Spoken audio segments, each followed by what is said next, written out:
Hello everyone and welcome back once again in the sessions of microeconomics। हम laws of production discuss कर रहे हैं।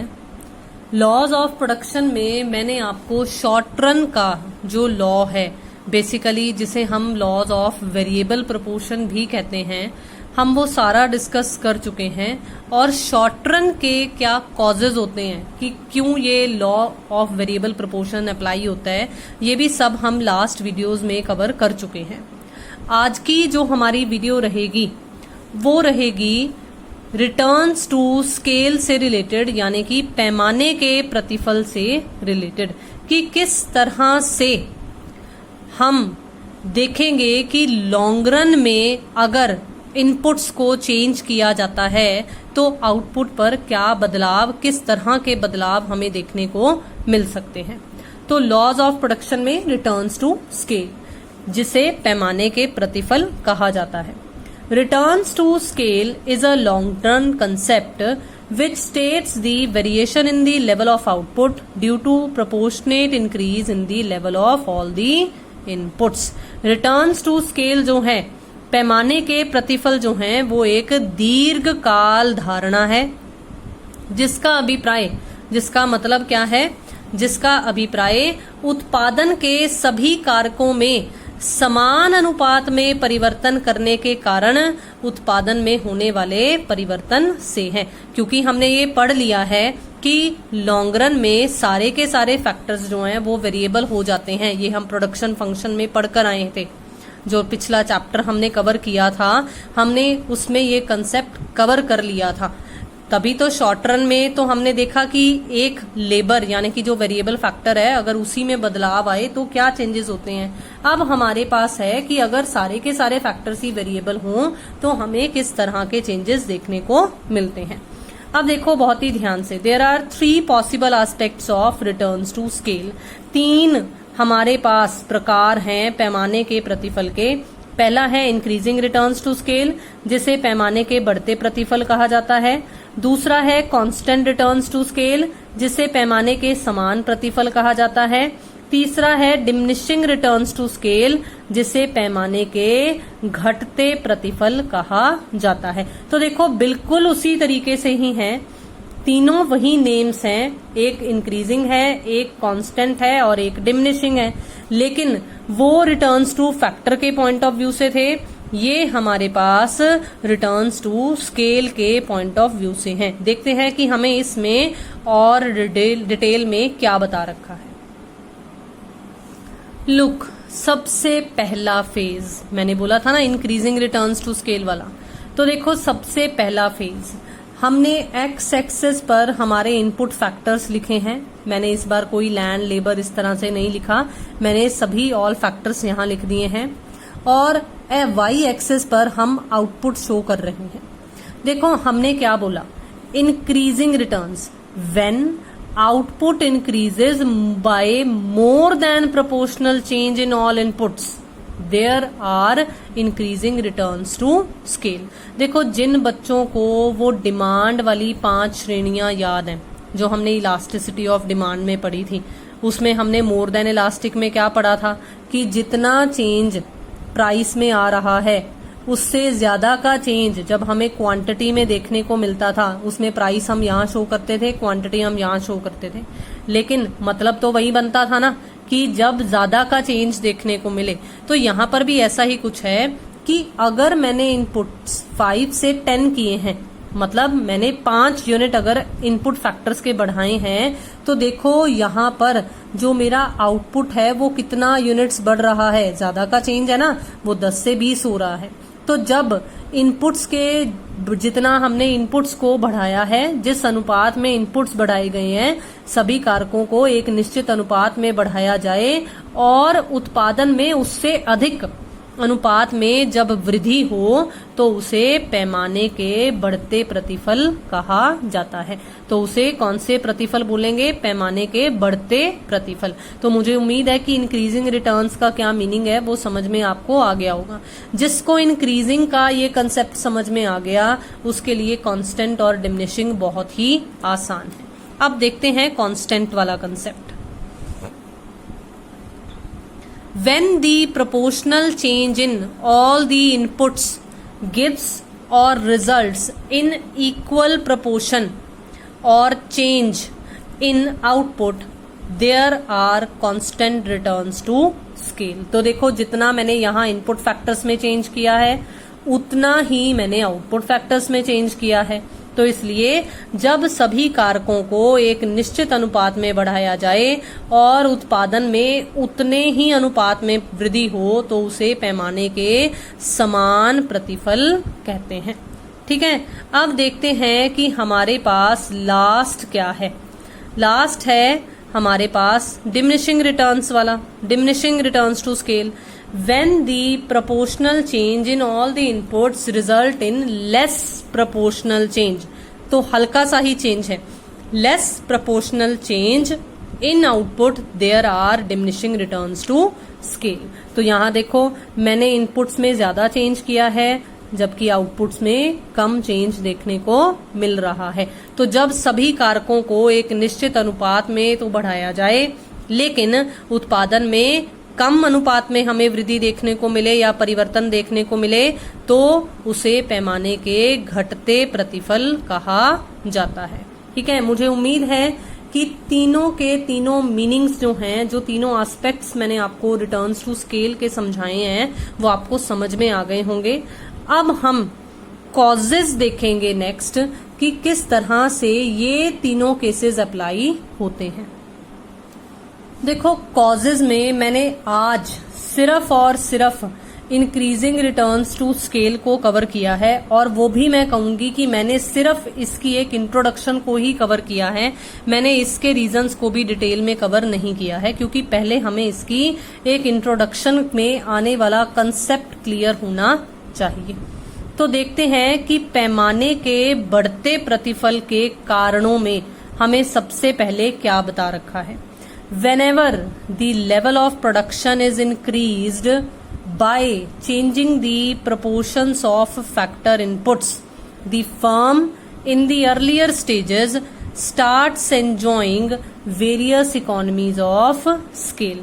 देखो जैसे हम रिटर्न्स टू फैक्टर में कहते होते थे कि जब हम हमारी परिवर्तनशील कारक का इस्तेमाल करते हैं हमारे स्थिर कारक के साथ, तो स्थिर कारक जो है वो एक बार पहले आइडल पड़ा हुआ होता है, उसकी अंडर यूटिलाइजेशन हो रही होती है। जैसे जैसे हम उसका यूजेज करना शुरू कर देते होते हैं, हम उसकी आइडल कैपेसिटी को यूज करना शुरू कर देते हैं तो लेवल ऑफ प्रोडक्शन बढ़ने लग जाता होता है।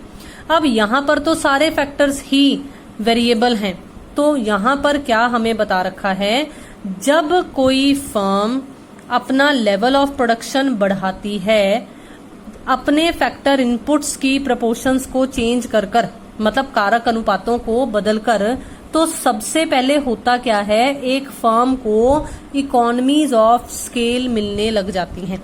अब ये इकोनॉमीज ऑफ स्केल भाई होता क्या है, ये और कुछ नहीं है, इसका मतलब है reduction in per unit cost, प्रति इकाई लागत की कमी। तो therefore these returns are sometimes known as law of diminishing costs also. इसीलिए इंक्रीजिंग रिटर्न्स टू स्केल को कभी कभी दूसरा नाम भी दे दिया जाता है। ठीक है, अब देखो हमें क्या बता रखा है, सेम यही कंसेप्ट कि जब आगतों के अनुपात में परिवर्तन करके उत्पादन के पैमाने को बढ़ाया जाता है तो प्रारंभ में हमें स्टार्टिंग में फर्म को कई प्रकार की किफायतों का मतलब होता है फायदे।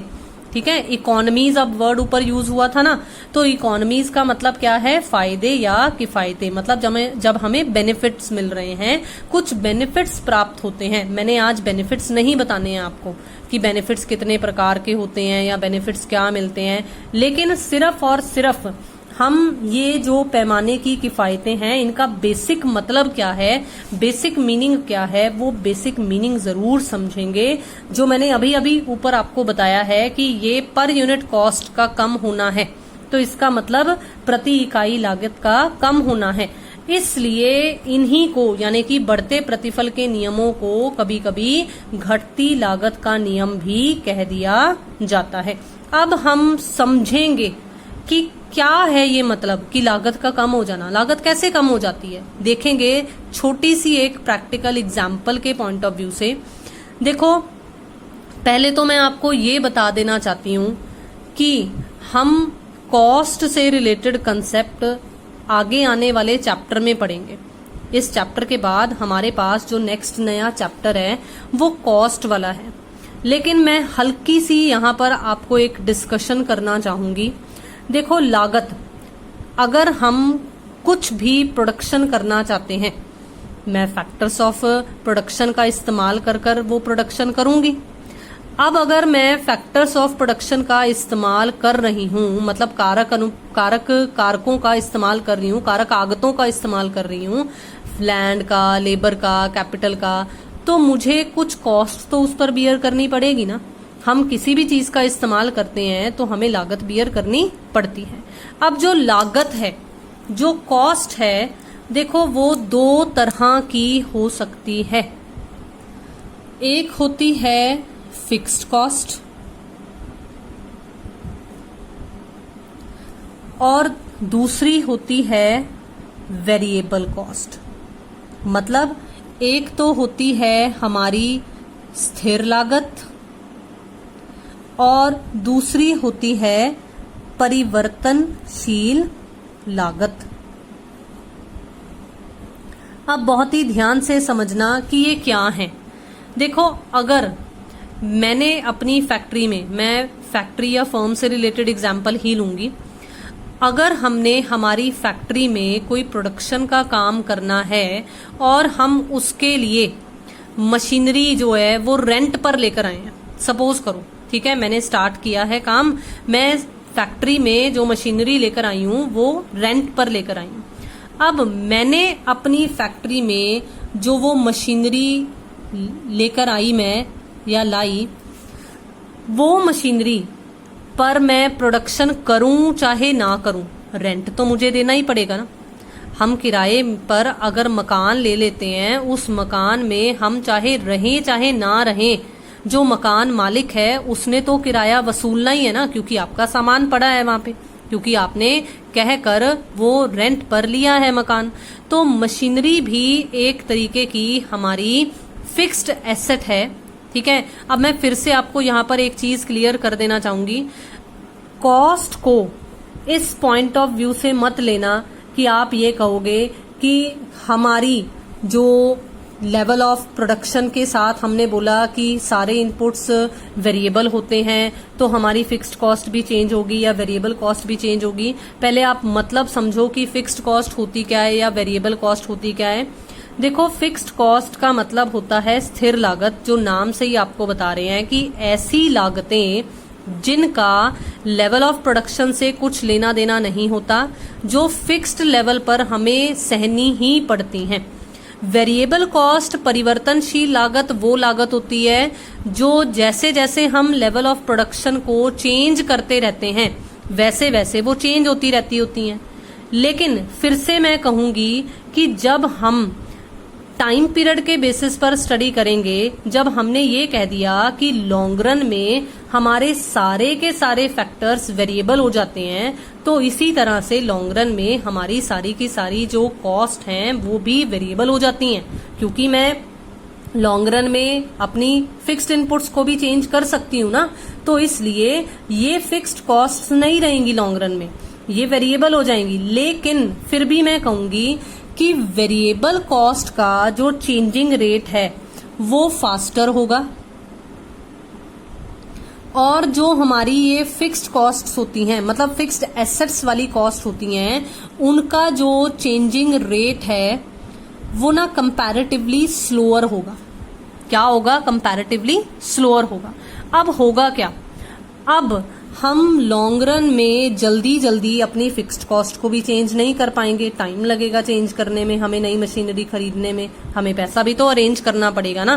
तो एक टाइम पीरियड के लिए for a short span of time in the long run होगा क्या, हमें एक फिक्स्ड कॉस्ट बियर करनी पड़ेगी। मान लो मैंने फिक्स्ड कॉस्ट 10 की बियर की, मैं अगर कोई भी प्रोडक्शन नहीं कर रही हूं, मतलब लेवल ऑफ प्रोडक्शन 0 है, जब लेवल ऑफ प्रोडक्शन 0 है तो मैं कोई रॉ मटेरियल नहीं यूज कर रही हूँ, कोई लेबर का इस्तेमाल नहीं कर रही हूँ, तो मेरी परिवर्तनशील लागतें, जिनके बारे में मैंने अभी अभी आपको बताया कि ये वो लागतें होती हैं जो सीधा लेवल ऑफ प्रोडक्शन से रिलेटेड होती हैं। अगर प्रोडक्शन होगी तो वेरिएबल कॉस्ट भी होगी, अगर प्रोडक्शन नहीं होगी तो वेरिएबल कॉस्ट भी नहीं होगी। ठीक है, इसका मतलब ये 0। मान लो मैंने लेवल ऑफ प्रोडक्शन अब बढ़ाया, 1 किया, और 1 यूनिट प्रोड्यूस करने पर मुझे वेरिएबल कॉस्ट 5 की आई। अब मैंने अभी अभी आपको क्या बताया कि लॉन्ग रन में भी for a short span of time आपको एक ही फिक्स्ड कॉस्ट बियर करनी पड़ेगी कुछ टाइम पीरियड के लिए। तो आपकी जो टोटल कॉस्ट है, जो फिक्स्ड और वेरिएबल कॉस्ट का जोड़ है, वो क्या आ गई? पहले तो वो 10 थी, अब वो कितनी आ गई? 15। ठीक है, अब अगर आप 15 को 1 से डिवाइड कर पर यूनिट कॉस्ट कैलकुलेट करो, पर यूनिट कॉस्ट यानी कि प्रति इकाई लागत, तो 15 डिवाइडेड बाय 1 वो कितनी आ गई? 15। ठीक है, अब देखो बहुत ही ध्यान से, मान लो मैंने सेकंड यूनिट और प्रोड्यूस करना शुरू कर दिया, तो फिर से वही शॉर्ट स्पैन के लिए मेरी फिक्स्ड कॉस्ट यही है। वेरिएबल कॉस्ट पहले जब मैंने 1 यूनिट प्रोड्यूस किया तो वो 5 थी, अब सेकंड यूनिट, एक एक्स्ट्रा यूनिट जब मैंने प्रोड्यूस किया तो मेरी मार्जिन कितना चेंज हुआ? 10, क्योंकि पहले 1 पर 5 थी तो 2 के लिए 10 हो गई। अब देखो, अब टोटल कॉस्ट 20 है। अब अगर मैं पर यूनिट कॉस्ट कैलकुलेट करना चाहूं तो देखो, इस बार 20 कॉस्ट है और यूनिट्स कितने हैं? 2, तो पर यूनिट कॉस्ट कितनी हो गई ना? 15 से 10। इसका मतलब ये है कि लॉन्ग रन में भी जब चाहे सारे फैक्टर्स परिवर्तनशील हो जाएं, वेरिएबल हो जाएं, लेकिन स्टार्टिंग में for a short span of time जैसे जैसे हम ज्यादा प्रोडक्शन करते हैं, हमारी जो पर यूनिट कॉस्ट है वो रिड्यूस होती है। तो ये किफायतें हैं, ये फायदा होता है। अब हम नेक्स्ट वीडियो में इसे कवर करेंगे कि ऐसा क्या होता है जिसकी वजह से हमारी पर यूनिट कॉस्ट कम होने लगती है। मुझे उम्मीद है कि आज का ये जो मैंने सेशन आपको करवाया है वो सेशन आपको अच्छा लगा होगा, पसंद आया होगा। काइंडली डू दी ऑनर, अगर आपने अभी तक चैनल को सब्सक्राइब नहीं किया है तो जल्दी से चैनल को सब्सक्राइब कर लीजिए, शेयर कीजिए वीडियोस को, लाइक कीजिए वीडियोस को, जुड़े रहिए चैनल के साथ। Do comments also. Thank you so much for watching the video and have a nice day.